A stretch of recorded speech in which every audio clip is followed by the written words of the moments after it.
We caught none of it. None of it at all. So, you know what I want to first ask you about, actually, is the table of elements. When you were creating that, had you already got the periodic table in your mind as a model to kind of, let's, for want of a better idea, kind of squeeze body language into, or did it kind of evolve over time, and did you kind of go, wow, this is kind of looking a bit like a periodic table? Like what happened? How did it evolve? So the reason I wanted to put everything on a single sheet is, like, when I was a kid, I had these waterproof placemats my mom would put down, and some of them had all the states, some of them had countries and presidents and planets and all this stuff. And I thought one evening, like, how could I fit all human behavior onto a placemat? Yeah, I love it. And so it came up as a lot of boxes. It was super boring. So I thought, the best way to make people kind of instantly feel connected to it is to make it resemble that table. Yeah, I think that's a good idea, because certainly when I look at it, I mean, I love chemistry and science in general, especially biology. I was super into biology. And yeah, I think for anybody who had an attraction to the periodic table and the rigidity of that and the structure of that, yeah, you kind of go, okay, so it's possible. Like, it's possible to investigate a bit more clearly body language and understand it a bit more clearly. And I got to say, like, I'm really impressed. I'm always impressed with anybody who tries to come up with like a universal model, yeah. Tries to go, because it's so hard, especially with the complexity of human communication. And even this is just one aspect of it. This is just like non-verbal. And you've gone, okay, let me try and create something that has a universality about it. And my guess is, because I've spent a lot of time trying to create simple universal models, is what happens is you've got your theory and you've got your idea, and then stuff comes in and it kind of breaks the model a little bit, and you're like, oh, damn! Like, yeah. How do I now get out of this? Can I just forget that bit? Backpedal out of this. Backpedal out of my theory. Yeah. I mean, did that happen with your creation of that, or did stuff fit in quite well for you? It happened a lot. So when it started, it was me at almost midnight, and each cell was a note card just laid out across the entire living room floor, and they would compete. So I would to have a place on the behavioral table, it had to have a minimum of 4 academic research-backed articles for every behavior. So then these two would compete for this place in line or this location, and I'd have to go into the research of each one of those to kind of figure out, where they would go, and then what's the conflicting gesture that goes with it, it's an attempt at a universal model. It's obviously not, but it was closest I could get. Yeah, I mean, I think the beauty of it is you're right. All the time we're trying to get closer to what's accurate and closer to what's helpful, and it's such a good example of getting closer to what's accurate and getting closer to what's helpful. And I didn't know that you'd kind of had this kind of competition around signals, that they've got to win a place based on evidence. So it isn't just full of any old nonsense that you that you can find, like, ram it in, any old nonsense. It's great that there was competition for space on it. Yeah, so it was kind of like a football bracket, where the teams would compete, and then it'd get smaller and smaller and smaller, down to get one spot on the table. It was a lot of fun to put together, though.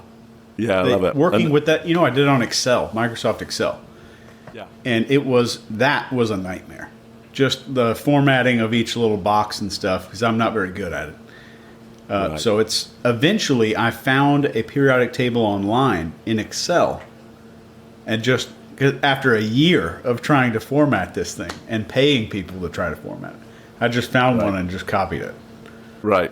Interesting. That was great. Yeah, I think great. I mean, when I first came across your work, that was that, and another moment I'll tell you about in a second. But that was really a moment for me where I went, oh yeah, this guy is totally serious. Like, nobody's put in this effort alone. He's totally obsessed, just based on Obsessed. I don't care whether this is right or wrong. He's gone for it. He's put in the Put work. it out. Yeah. and he's published Thanks, it. man. So now Yeah, and I made it free. Yeah, I wanted it to be free. Yeah, I think that's great. There was another moment for me. I was when we were first introduced. Your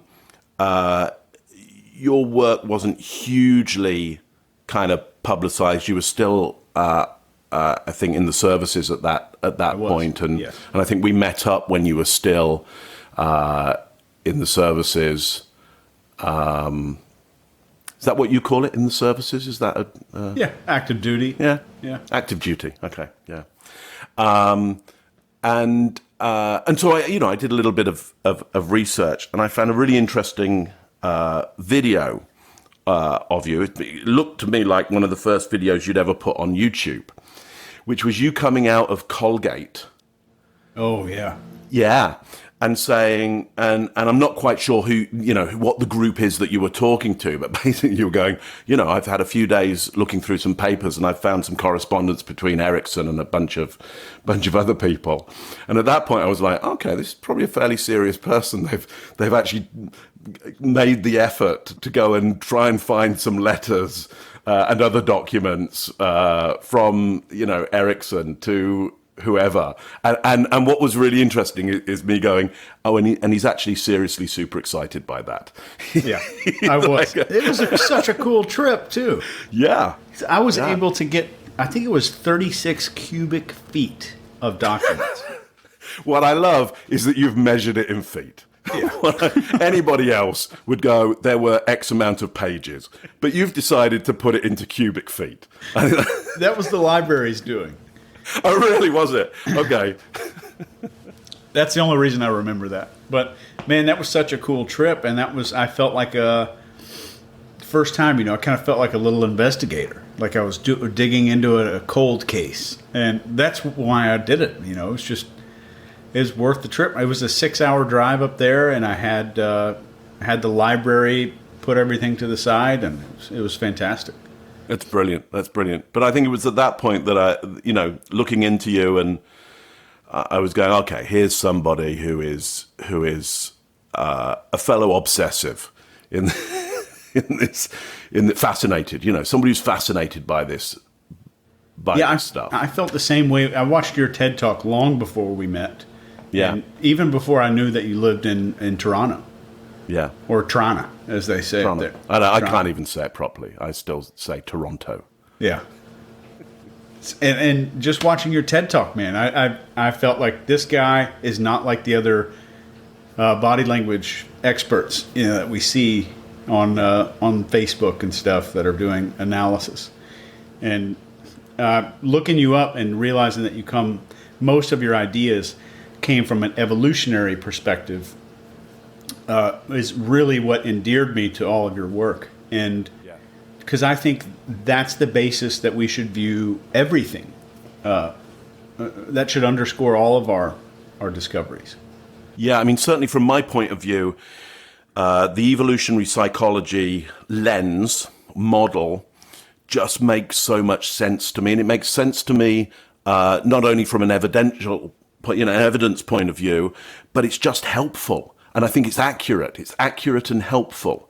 And so I try and look through that lens all the time, because for me, it precipitates, I guess, answers that can be put into techniques and actions that get a result that works, and it's really quick. I'm just all about the economics of it. It's like there's so much you could do. There's so and you and I have and actually I would say you more than me have read through so much material on influence and persuasion, I mean, so much. And there is so much you could do to nuance and get a little advantage here and a little advantage there. But once I've waded through all of that, I'm just like, okay, but what can I do that will be the least energy and get me the most result? Yeah. And can I just keep on doing that and teach that to people rather than, the very kind of interesting to you and I, but probably not that useful to other people, kind of detail out there. And that's one thing, when I saw your your description of the truth plane, the way that works in my mind is that it works immediately because it is not triggering the exterior, like the neocortex. We're triggering a brain that's tens of millions of years old. Yeah. And every once in a while you get these people like, well, I don't believe in this, in genetic memories. And I say, well, how were you born with facial expressions? Yeah, exactly. Yeah. Like so how did you learn to shiver in the shower when it's cold? Like, where did you get that behavior? Did your mum, did your dad, did your brothers and sisters, did they teach you that? Or is that a response that is encoded? And if it is, if you'll agree with that, then what else is similar? It's so could it true. be, could it possibly be facial expressions? Could there possibly be other things? I mean, because I basically say, look, we're all pretty much the same. Pretty much 2 arms, 2 legs and a head in pretty much the same place. Yes, there's some anomalies out there, some brilliant anomalies out there, but I don't care who you are and where you were born and who you grew up with and what country or island. I'm looking at you, I'm going, you're pretty much just like me. Your GI tract is just like, oh, you're fighting gravity just like I am. Well, that's interesting. And so I'm looking at that and going, so what did we have to do when we evolved from ground-dwelling mammals to upright hominids? Like, why was that? What was the advantage there? What are the disadvantages? And therefore, how are we all working with that advantage and disadvantage? And can we intervene in that system to influence and persuade? I mean, like you, I've been obsessed with the idea of influence and persuasion, and where can we get in and lever it with the most impact for the least amount of resource? So we can do it again and again and again without running out of energy. And if we have a technique that works on this 10 million, 20 million year old brain, that brain is an automatic responder. And most of this persuasion stuff, the sales techniques, all these corporate sales trainers are going out there to teach these big overarching methods that only deal in the conscious brain. Right, for sure. And even then, people will say like, "Oh, I don't. Those commercials don't influence me. I make my own. I make my own choices." Yeah, I love that. But if we have a technique that can make the brain respond from that 10 million year old perspective, then it's instant, it's applicable, and there's nothing else you need to do. That's why I think authority, like our response to somebody that our brain sees as an authority figure, is automatic. And every once in a while, I'll teach a class, and somebody goes, "Well, I have a problem with authority." Well, that's your conscious mind. You're like the neocortex. But also, here's what they're saying is, I have a problem with authority. Oh, interesting. So authority matters to you then, does it? It's like, okay. It's just like when they say, because I get the same thing. No, this influence and persuasion thing doesn't work on me. I'm like, I always say, yeah, that's right, exactly. You're right. And I nod my head and smile, and they nod their heads and smile back at me, and I just think, yeah, it's already working. I've just proved you wrong. And I'll often go, look, you see, it doesn't work on this person here. See how they're nodding and smiling at the same time as me. It's so true. And it's just, I think, every time I teach a class, we'll have somebody like that. Somebody that says, oh, well, that's not me. I'm in this class to learn about those other people. Which is like every other human on Earth except for me.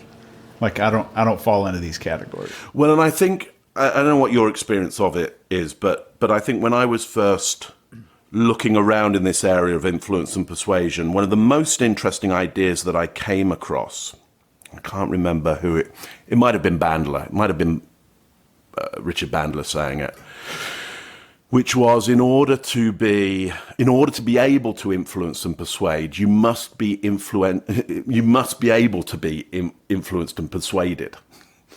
Like you've got to know really well what it's like for these techniques to work on you in order to then be able to play these techniques out on with other people. Yeah. And I think that's really interesting. So I try and keep myself really open to these ideas, because for me, I guess for us, it's very easy to go into situations going, yeah, I pretty much know all this stuff, so you won't be able to get me. It's very easy for us to be in that. Yeah, you'll never get me. And I've got to go, no, of course you should be able to influence and persuade me. I've got to keep on being influenceable and persuadable in order to get really good at this. Yes. And be able to pass it on. That's a lot like anything. Same with martial arts. The military takes the same approach to pepper spray. Right. We have to get pepper sprayed. We have to know what it feels like so we can use it more effectively, I guess. Yeah, I guess it's like, well, it worked on me. I guess it'll work on them. Yes. And so much like I don't know if you're a hypnotherapist or not. So I looked around that work. I actually wrote some scripts for some quite popular hypnotherapists and entertainers. Really? So I know it, but I have my way of working that within influence and persuasion. But I would never call myself a hypnotherapist. Okay. Yeah. Well, I just did a class with Dr. Richard Nongard.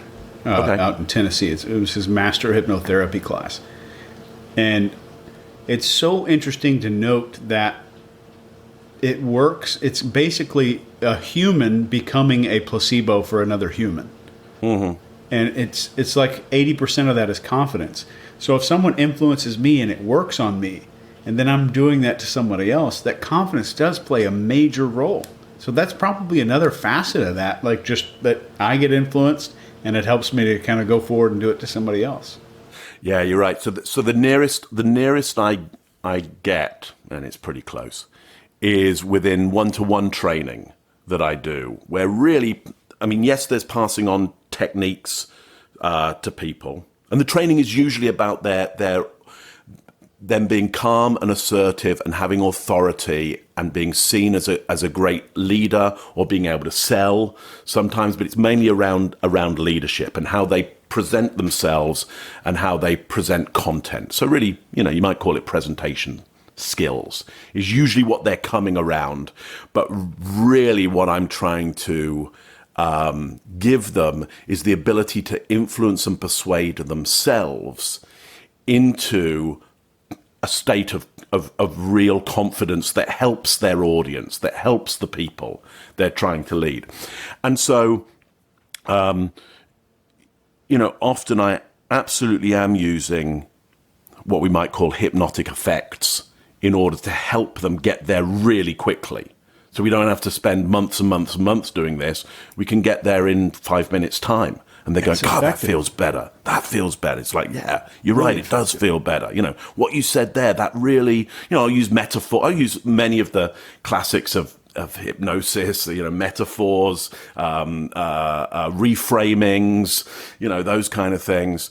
A lot of body language, a lot of acceptance of where they are. So that influence and persuasion, getting into their way of thinking and then shifting it. But one of the get back to authority, which I think is a really interesting area that you've really, put a stake in the ground around, is one of the authority techniques that I use is the authority of money, the symbology of money, which is it's expensive.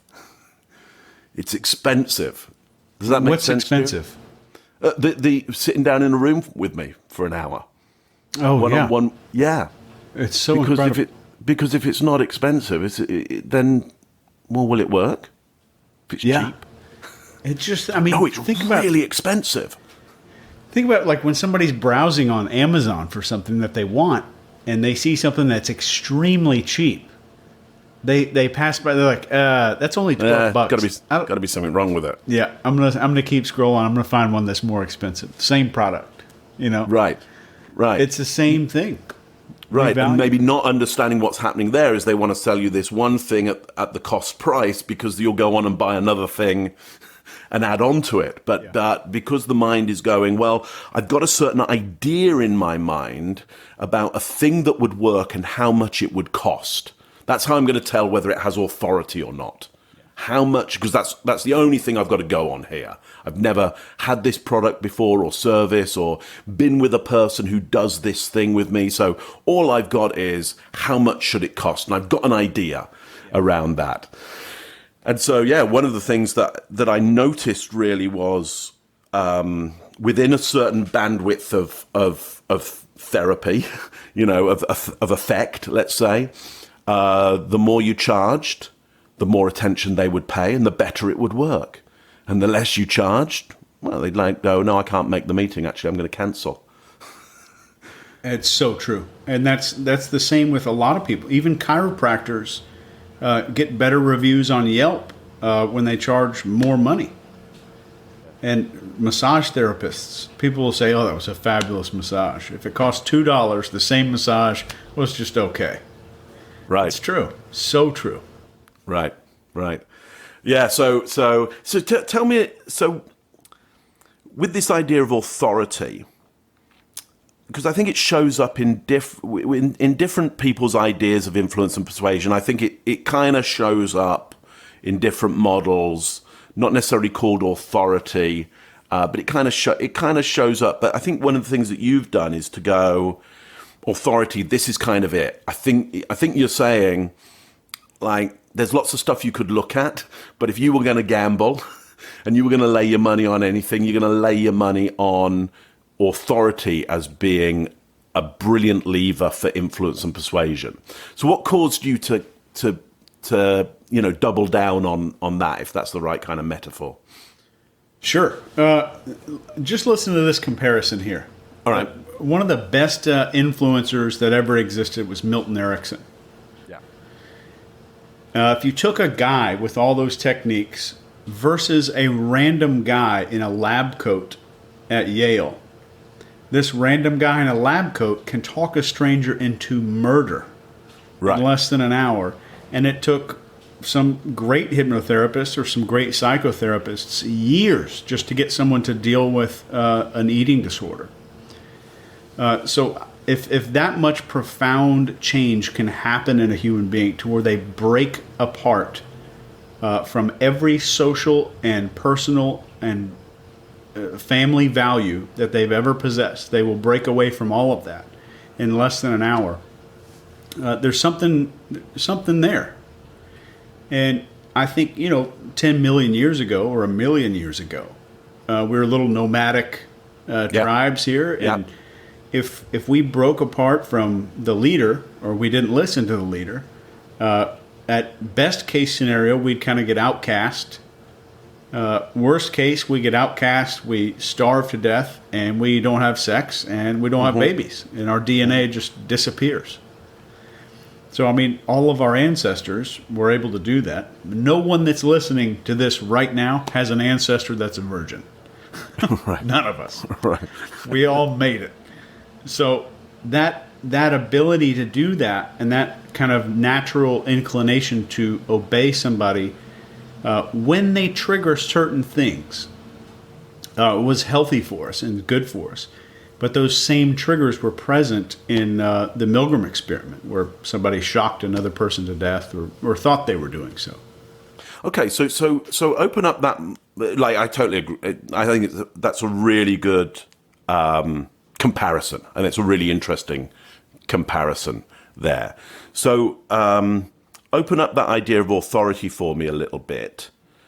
What are some of those elements that you think are most important to building the image or experience for somebody else of authority. This is somebody with authority. Look at them, hear them. You know, what are they saying? What are they doing? Or what are the elements within that? Do you think? 1 second, I'm sorry. Yeah, no problem.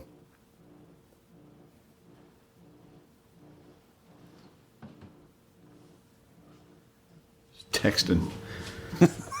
Sorry, I had to shut that off. Yeah. So that person that has the authority, or the brain that's kind of triggered by it, is there's a few things that need to happen. So like if you've seen something like the bystander effect videos, to where there's a person like just laid out on the road and in a busy street. So they did one in London at Liverpool Street Station, and it's on YouTube. But if you see something like that, we have that's our social agreement that we make with total strangers silently not to help. Yeah. But for us to deviate from that, it would take an authority figure or somebody that kind of stood out. So a lot of that is appearance. So like in another study, this guy in a blue jeans and t-shirt is walking across the street when he's not supposed to, like when it says don't cross. And they put the same guy in a suit and have him cross the street, and then people follow him. So, I mean, we've got law-breaking behavior just from clothing. Yeah. And so that appearance of being fit, being healthy, looking like an authority figure in your culture. So we grow up and we kind of have a little list in our head unconsciously that there's a few things that indicate somebody's an authority. And another one that's really important is that confidence. And I don't mean that because so many people use that word in different ways. That just means a total lack of reservation in your behavior. And that confidence is kind of paired with slow, deliberate movements. Because if you think of anything that the body does quickly is a fear response most of the time. You agree? Yeah, certainly under stress and pressure. Yes. So I think that's the interesting context for me is we could get it in the right environment. Fast movements and rhythms could be seen as excited because of a benefit out there. You know, fast fruit picker. It's like, whoa, this stuff's super tasty, you know. But in a context of there's not enough resource, like now I'm super greedy and get off the fruit, you know, that's mine. But you're right, in a context whereby I feel like I'm confident that I control a valuable resource, I will be slow and deliberate because I don't need to worry. Like, I control this valuable resource. And so back to the one of those earlier points that you made, it very much has a cultural context quite often. You know, the images and the triggers that tell me you control a valuable resource in one culture is not necessarily the image that I need to see in another culture. I often say to people, 4 stars on a Marine is not the same as 4 stars on a McDonald's employee. It is 4 stars. So don't treat them the same. Right, yeah. But it's still 4 stars. So there's an example where the trigger, the image, in a different context will mean something else. Yeah. That is very true, yeah. Right. And to that extent, if you walk with your 4 stars outside of the culture of the Marine Corps, you may not get the same result. Somebody might go, get in line like everybody else, mate. Just get in line. True. You're the same as everybody else here. You're not special. You know, so very true. Sorry, I diverted there, but back onto. But that's a good point about that from the authority perspective. We used to have. I was a chief in the military. Yeah, and the chiefs eat in a separate area from everybody else. And as you left this chief's dining area, they had a big sign on the wall, that said if you lost all of your rank today, would your men still follow you? And that's true, because I mean, a lot of people confuse the leader with the person in charge, and they're totally sometimes not the same person. You know, I often say to people, look, we all know who has the brass plaque on their desk or on their door, but somebody else might be the leader. Yes, somebody else, and that may change. You know, I often say to people, well, what we follow, and it's not a universal, because there's some other factors as well. But I often say, well, first of all, we follow the strongest, clearest signal in the room. So clarity of signal, repetition, clarity, volume of signal will mean that you will have more followers because you are now followable. You can't be the leader if you can't be followed. If I don't know what you're doing, if I can't mirror, if I can't get theory of mind and mirror, then, you know, I'll just go for another person who's giving a strong, clear signal. And so for me in the leadership space, I got all kinds of people who are trying to do better at being leaders. And they can be super smart and have really great ideas, but nobody's following them. Nobody's following them because they're not followable. I'll tell you who they're following, some other person who has no decent idea. But it's simple. It's like, I get that. I get what they said. I get what they're doing. I get how they're feeling right now. Yeah. You know, there's some leaders that I end up working with and helping them with their nonverbal communication. And even for me at my level of expertise, I will look into their face and I'll literally go, I have no idea what you're thinking and feeling. I have no idea. I just don't know. I don't know whether you love me or want to kill me or are indifferent to me. Like there's nothing going on right now that I can discern. And if that's happening for me and I'm an expert in this area, think about what it's doing to all those other people out there. You know, and that's often powerful. they'll say to me, I've had one client who said to me, and again, nothing changed in their face or their body. And they went, and we had to investigate that a little bit. But he said, you know what? He said, Mark, that makes me very sad. And I said, that's interesting that you say that because I can't tell if that's true or not. Yeah, I can't even tell if you're sad. I can't tell if that's if that's true or not. We went a little bit into the background, and there were some very good reasons as to why he was being ultimately hugely protective of the thoughts and the feelings that he was having. And of course, that was helping him with or had helped him. Yeah, just opening up. You know, in his life in the past, but as a leader trying to move up the organization wasn't helping at all. Nobody trusted him. He didn't have. You're absolutely right. Without the plaque, nobody would have followed him. In fact, they'd probably have him taken out. They'd probably go, "Now's our chance. That guy's a liability. That person's a risk." You know. And it's sad that a lot of people can master it. A lot of people can do that, but we carry stuff from our childhood into adulthood unconsciously, and it affects our lives. Yeah, absolutely. And back to that primitive brain area, we're carrying stuff which is, you know, from my view, 500 million years old.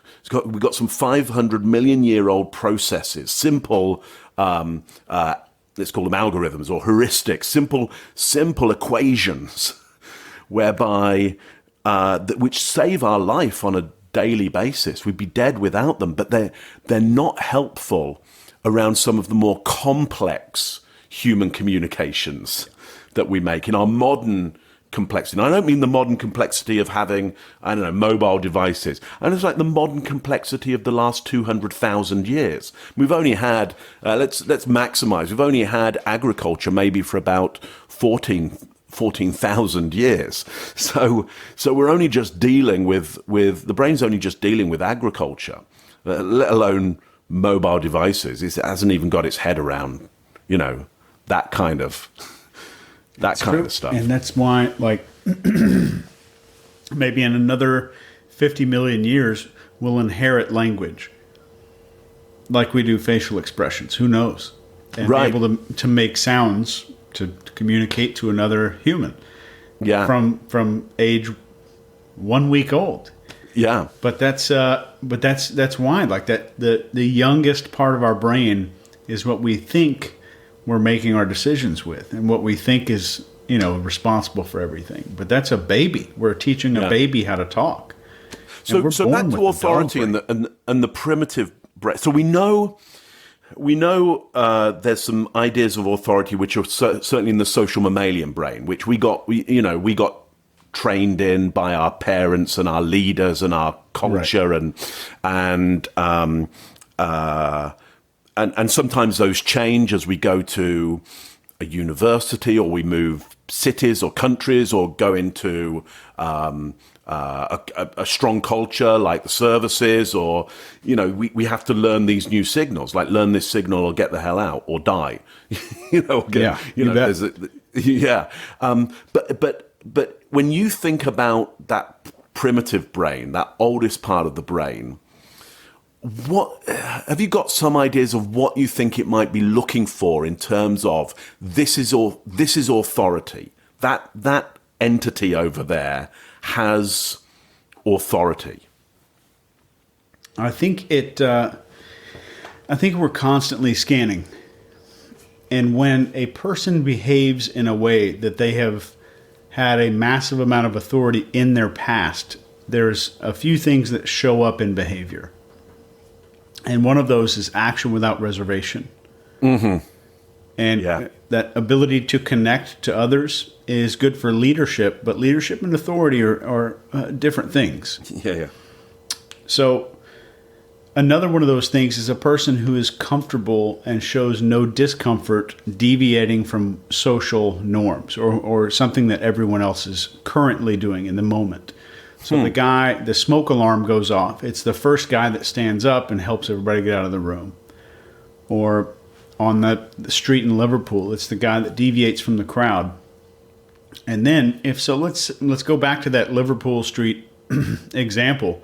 Yeah. If we see someone kind of deviate from the crowd, it's going to get our attention. Yeah. The next thing is going to be appearance. And if we see him deviate from the crowd, it kind of gets our attention. They're walking towards the person that needs help, but we look at them and they look sick and also homeless. Yeah.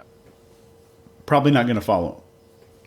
Yeah. But if they deviate and they're wearing a business suit, so they represent our culture's view of an authority figure, that's great. So we have movement and appearance. And next we have confidence. So if they're walking in a suit, they're walking towards the guy that needs help, but they're looking around for someone else to join them. They're looking around hesitantly for somebody to kind of join them in deviating to go help this guy that's laying down. So that would be the confidence piece, walking straight to it. And the fourth piece is connection. So the guy's deviated from the crowd. He's wearing a suit. He's walking confidently towards the guy, but he's checking his phone. We have no idea whether or not he's even seen the guy laying down. He might be about to trip over the guy. Mm-hmm. And finally, all of that produces an internal feeling in us, and it doesn't make us obey, it gives us permission. So a person who is in the business of extreme persuasion or this kind of authority usage is not in the business of persuasion, they're in the business of permission. So we're giving that person permission to behave in a different way than they normally would. That's great. So here's what why were you saying that? I was trying to extrapolate in my mind through to some principles there in my mind around this. So what comes across to me from what you're saying is there's something about the directness of the movement. So let's just say there's two types of movement: direct and indirect. I've got a goal, and I either go directly and do it, or I go indirectly to do it. And indirectly might cause me to look hesitant, or it might cause me to look like I haven't made my mind up, She's probably Yes. hesitant in the same. So for me, I extrapolated out what you said there, this idea of directness, because I could train somebody to do directness. I could say, hey, look, if you want to come across as the leader here, if you want to come across with authority, can you just be more direct about everything that you do? And you can do it in a really nice way. Yeah. Yes, exactly. Because a lot of people imagine be more direct, and then it means I need to be an asshole or something. Right, right. You know? Right. Right. But it's so true that Right. have less reservation in your actions and your words. Yeah, absolutely. So, and then before that, what for me, what you seem to be saying was, we're looking for who first breaks out of the normal pattern. So first of all, we've got to, as somebody who's trying to have authority, project authority, we've got to understand what is the normal pattern. Because if we don't know what the normal pattern is, or what the current pattern is generally, there's no way we can break out of it. Unless we can see the pattern, we can't do anything different. So it looks like followers are going, they're scanning the space, going, I unconsciously, and their unconscious mind is going, okay, I've got the current pattern, and then something extreme enough, clear enough happens that their instinct goes, hang on, what's that? What's that? And it goes, keep your eye on that. That's different. Right. And then they might be going, hang on, and that's really direct. That's got an idea. That's doing something. That knows what it's out there for. And it goes, okay. Now my guess is once that happens, you're going to get a lot of mirroring happening. Yes. Because the instinct is going, copy that, find out what that is doing. Let's predict. Get a prediction on that one. Yeah. Yeah, get a prediction on that one. Man, that's and great. Then, I love how you did that. Yeah, and I like then how you what summed seems that up. yeah, what then seems to be happening is the instinct is going, okay, let's get a take on the outer presentation that entity has, and you were putting it in the context of, are they wearing a suit? Yeah. And obviously culture to culture that's gonna change. So if I took it down to the primitive brain, I'm gonna go, what do we need to see for our instinct to predict for sure that person controls important resource. They have power. That stands out, that is direct, and that has power. And the suit would do that. A suit would do that. And it's the same that a white lab coat or a police uniform would kind of do. Yeah, well, as I always say to people, there's a reason why, certainly in the UK, I think the crime of IPO, which is impersonating a police officer, I think it's like you get a lot of years for that. You get convicted of that. That's a lot. You do a lot of time for that. And I think the reason is you do a lot of time is there's huge amounts of power. If you can put on a police uniform, you can get people to do all kinds of stuff. All kinds of stuff. They will just comply. And so the law has gone. If you ever find somebody doing that, put them inside for a long time, because that's really dangerous.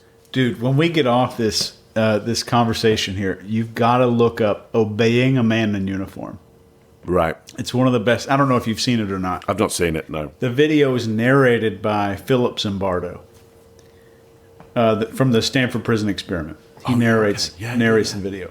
Yeah. And it's great. They have a guy in England dressed as sort of to look like a cop. He's in like a train conductor's uniform. No badge or anything. And he hands this massive stun gun to a random stranger, and he says, "Look, I'm watching this guy. He's a bad guy. If he does anything, I've got to go get my walkie-talkie out of the car. If he does anything silly, I want you to zap his ass and take him down." And all these strangers would just blindly grab this. Yeah, and they would shock this guy. Yeah, It's incredible. This brings to mind, and this is kind of moving off what we're talking about here, but I'd like to run it past you, because I was talking to a group that I'm consulting with at the moment, and we were talking about storytelling, and influence and persuasion techniques within storytelling, and how they can pick up great stories from others in their organization. You know, not everybody has a great story that will influence and persuade a customer or somebody trying to lead, but it's often you know somebody who has a good story. And what I was saying to them is saying, I've seen a whole bunch of tests that say that the story about somebody else has more power than your own story. So an example of that would be to go, look, here's a story about my life and the, you know, some success that I've had. But if I go, let me tell you this story about my friend Chase and some success that he had, yeah, there's better impact in that. Now, here's where it really gets extraordinary. The moment you go, let me tell you this story from my mate Chase, because he met this guy on the street. And this guy said, and now you start telling the story, it has even more impact. Yeah. Now, that could be something about what I'd understand, and maybe you understand as well, about nested loops, which is you've now shifted people, you know, down a tunnel of into fantasy, and now their mind is way more open. You've shifted them a number of times. But I think it's also something about, if Mark is willing to tell a story about his mate who met somebody in the street, it must be pretty good. Like, he can't be messing us around here. Sure. This must be pretty good data. Some good expectation. Anyway, what's your response to that? What do you think of that? There's the. Are you familiar with the My Friend John technique? No, doesn't. I've not. If I am, I've not heard it called that. Yeah. Okay, I mean that's what Milton Erickson called it. My Friend John, and he would use, instead of telling a story just about his friend or something, he would say his friend did something. Because if I'm telling you about me and I'm making eye contact with you, the critical part of your brain is more on alert because I'm talking about us in this conversation. If I talk about somebody once removed, you're less critical of the story, more open to, you're more receptive. So if I kind of remove it a couple of times, it makes the brain automatically say, this isn't about us, it's a story about another person. So our critical factor is not kind of scaled up. Right. It's the way I'd frame that is it's potentially safer. It's safer for me to take in the information because it can't be critical of me or you. Or it can't be more important, it can't be critical of me. You know, we're now way outside of this interaction here. I just think that stuff's fact, because it's so counterintuitive. It's so counterintuitive to go, a story about a story will have more power than the actual thing happening there and then. I love that. And that's just the reason that I assumed it worked. I'd never thought about having it removed and being somewhat of a nested loop, which I think is great.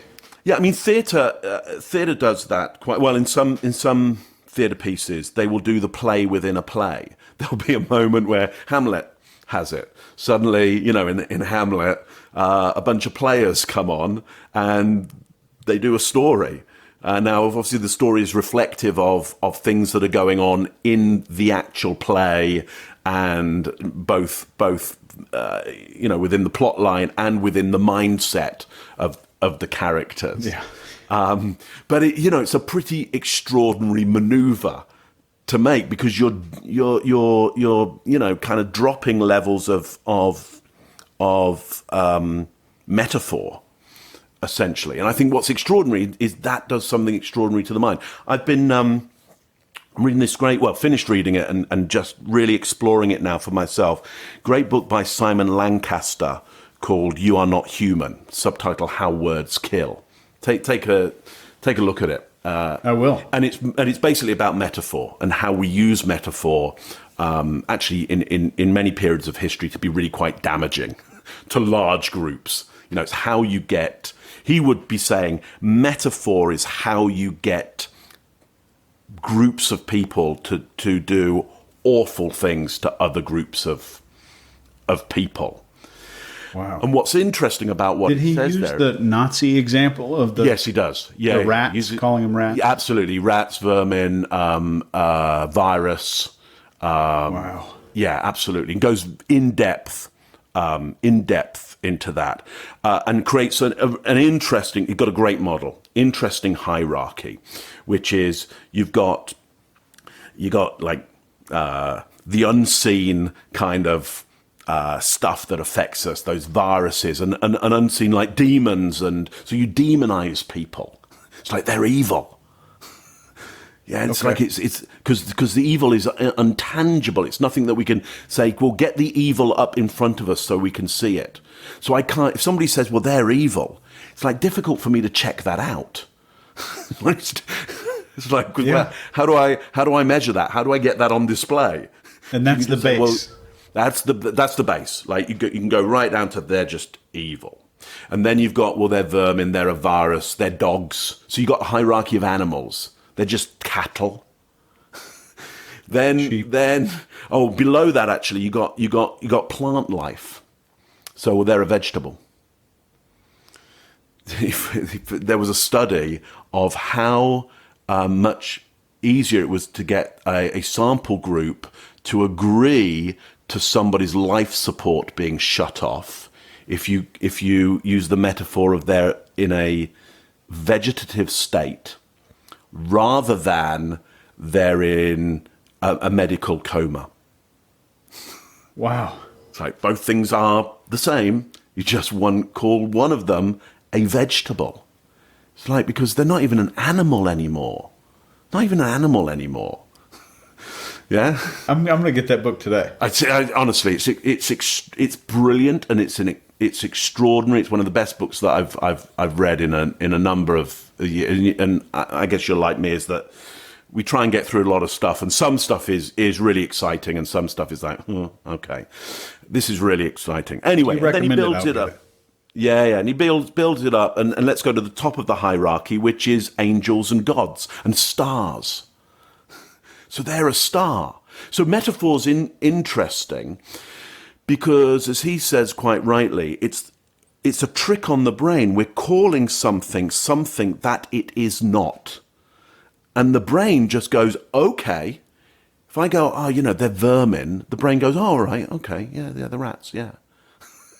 It doesn't go, hang on a moment. No, they are not. Literally, that is untrue. That is inaccurate. It just goes, okay, because it goes, that was easy. That was simple. Yeah, I can take That's that. easy. I can take that. They're a star. Yeah, okay. What? They're actually a burning planet, billions and billions of miles away. Yeah. No, they're not.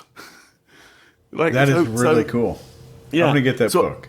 So it's and I think there's probably something fascinating around that, the metaphor. I don't know, metaphors that we might use for authority as well, because body language essentially is it's kind of a metaphor that we use in our daily lives to get a sense of, well, who is that person? Who is Chase? Yeah. Who is that? Okay, well, and the brain goes, okay, well, judge him based on his movement right now. And then when I judge you on the movement, my brain goes, oh yeah, I got him. We know what he is. We got one of those. And now it knows how to perform around that. That's true. Very true. And either you do something so radically different from that I go, whoa, hang on, I got that one wrong. I totally got that wrong. Or you don't radically deviate enough from my prediction, and even some of your subtle deviations from my prediction, I just don't see that because my radar isn't trying to see that. Yeah. Anymore. Anyway, I've kind of skewed off, but that's fascinating. We make that decision, that snap decision, and in your words, it would be predator, friend, or potential sexual partner. Yeah, yeah. And then we just look for those data points. And in your TED Talk, you say that we say this guy's a potential predator, and your brain says, well, go back in there and search for all the information that could prove that he's a predator. Yeah. And I absolutely love that. Yeah, and if you can't find it, just make it up. Yeah, Just make that stuff. Just make shit up. Just make it up. Just That's great. yeah, and these are just kind of pigeonholes, boxes that are. If we can get somebody into one of those boxes, we now know what to do. And for our benefit, not for their benefit. As I always say, the primitive brain isn't in it. My primitive brain is not in it for you. It's in it for me. Yeah. It doesn't care about you. Speaking of your TED Talks, I got to tell you something. So I went to your TED Talk here in Virginia Beach 2 months ago, maybe. Yeah. Something like that. Fabulous TED Talk. So for anybody that doesn't know you, this may be in my audience, your TED Talk is about the truth plane, this open area here, and kind of showing that your hands don't have any weapons and displaying this open behavior. I thought it was fascinating. I watched everybody in the room, and this is in Mark's TED Talk, was standing up, and Mark had them hands up and then hands behind your back and then doing this. And it was a fascinating difference. So a week after I went to your keynote, I was teaching a class in Houston, Texas. Yeah. And there were probably 40 people in the room. So it was an 8-hour class. And the whole class, I did this the entire time. It went really well. I got home that evening, and I poured myself a vodka tonic. And I had muscle failure in my biceps. I couldn't pick it up. I had to move my elbow up first just to get the drink up. So I was like, this is all well and good for Mark to do this for an hour. Yeah. I'm not doing it for 8 hours. Because people often say to me, "So, well, hang on, do you do this stuff all the time?" It's like, no. Like some things are more important than others. Like we've got, everybody's been pretty successful just with their body doing what the hell it likes. It's like you don't need these techniques of influence and persuasion or non-verbal communication or interrogation or what for your general life. I would suggest. Yeah, this is not something you need at the parent-teacher conference. Right. Next time you do it. Right, exactly. It's for those moments where you go, God, I need to make this is important, and I need to create less friction around this. I need to get this result easier or quicker or more consistently, because if I don't, there's a big problem for me and my family, my community, my organization. It's like this is big. Because at those points I would go, can you sustain the truth plane for 20 minutes? They're like, oh, if it's important, they'll go, yeah. It's like, great. In your case, because you do these marathon trainings, and my hat is off to you. If I owned a hat, my hat would be off to you on that. It's like, but I honestly couldn't sustain it for, that level. My brain would fry as yours did. Even after an hour on stage, I've been so focused on controlling my non-verbal communication and my verbal communication in order to influence and persuade that audience. And anybody, I would say, if you want something interesting to dissect in terms of the work of Erickson and influence and persuasion, both verbal and non-verbal, just go and watch one of my keynotes and look at the text, and you'll see so much embedded instruction and that I worked so hard on being able to do off the cuff, and now is fabulous. Yeah, and I just love that stuff because it just works so well. It's just so extraordinary how well it works. But it's taken a lot of time to get good at that stuff, as well as being able to sustain the non-verbal communication for long enough, clearly enough. And after I come off, my brain's fried. Yeah, I wouldn't be able to drive a vehicle. I'm done. It's like, I'm done. You don't fried. drive anyway. I don't drive anyway. I can't drive for toffee. Just my dyslexia is I can't do left and right. I can't do left and right. I can't take direction. Somebody goes, well, go to the end of here and turn left, and then I'm like, this is a gamble. This, this is like you're doing Russian roulette at the moment with the driver, because we could end up anywhere. So I consistently have people who drive me around, and which means I get there. Because when I don't, even if I'm using a map and I'm walking somewhere, I end up all kinds of places. And Wow. people, yeah. And I set out really early because I know if I didn't, I'd be super late. But I'll get to meetings that I've walked to, and I'm like, oh yeah, so I was walking here and I saw this, and there was this, and they're like, how did you end up over there? Like, how did you find? There's been interesting. There's been some interesting points in my life where I've just ended up places that I shouldn't be, found incredible people. And they go, well, where did you meet that person? Well, I was lost, and I ended up in this situation, and that's how it all worked out. Well, you did a lot of good with it. However bad it's affected your personal life, I think it's helped you out. Yeah, for sure. In your job. Well, it got me obsessed because reading was really hard for me, and writing super hard.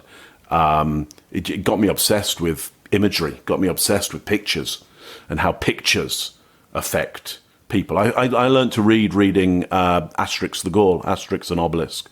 I don't know whether you know those Goscinny and Sempi cartoon books about the Gauls. But that's how I learned to read, from comic books, really simple language from comic books. Just fascinated with imagery. Look, it's been great, been fantastic having this chat. And I hope we'll do it again, live, and maybe if people enjoy listening to this stuff, yeah, we'll maybe do this. Who knows? Who knows? Do this again. Certainly, there's nothing better for me than I know it. sit Next down time we do this, and we have this kind of in the works for you, me, and a few other experts to have a few bottles of wine and film the whole dialogue. And I think that's going to be really badass. For sure. Yeah, I'm totally up for that. So I'm going to stop this recording now, but we'll